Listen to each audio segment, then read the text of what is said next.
أنا اللقيط والظلال عائلتي. هكذا خرجت الأيام تطارد الضوء قبل أن يفتح ذراعيه. مع ذلك لا تزال الطريق أعلى من السقف، أو هي تصعد عموديا تهتف عند أعاليها أكثر من رغبة. كان المشهد سيكتمل لو تركتني الظلال أعيد ترتيب حاجاتي العاطفية أولا بأول. أتقدم مبتعدا عني، منفصلا عن جثتي القادمة، مختبرا حواسي، متمردا على عائلتي اليومي، مستبقا مزاج الطقس، مستعصيا على غدي، مغلوبا على أمره في حبك.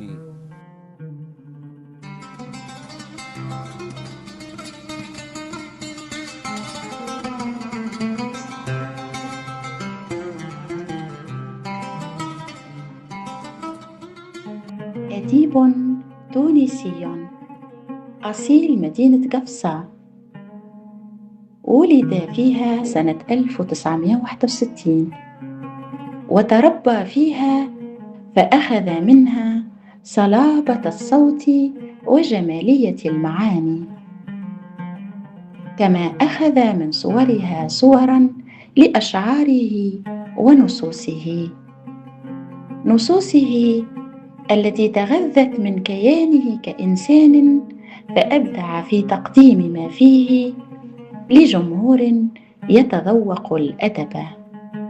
عبد الوهاب الملوح، الأديب الذي حصل على جائزة الكومار في الرواية سنة 2008، والذي كتب في الرواية رواية منذ، بابيل الآخرة، حفيد كورسو، وكتب في الشعر الليل دائما وحده، راقص الباليه، سعادة مشبوهة، أنا هكذا دائما، الواقف وحده، الغائب، كتاب العصيان، nul ne vient à son heure، كتدبير احتياطي، على هيئة اللامرئي، رقاع العزلة الأخيرة، وفي الدراسات صدر له فخاخ الدهشة. أما في الترجمة فقد كان له رصيدا هائلا، إذ صدر له رسائل بيسوا، بورتري سوزان، يوميات الحداد، على مرتفعات اليأس،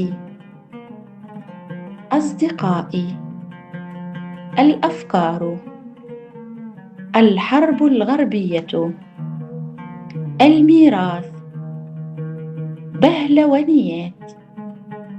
أما في المسرح فقد صدر له حجاب، غرائب، نوعيش، وعدة إصدارات أخرى. صباح الجريدة يا سيدي، كيف هو الوطن الآن؟ يسألني صديقي يوم الضجيج العمومي، ويسألني عن الوطن. مر عني قهوتي المرة، مر عني مرة.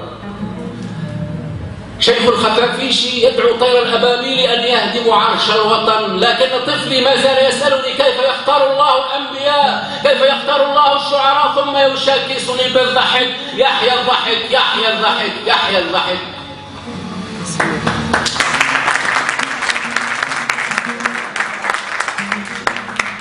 المتسول ترك الله عند المحطة ومضى. شكرا.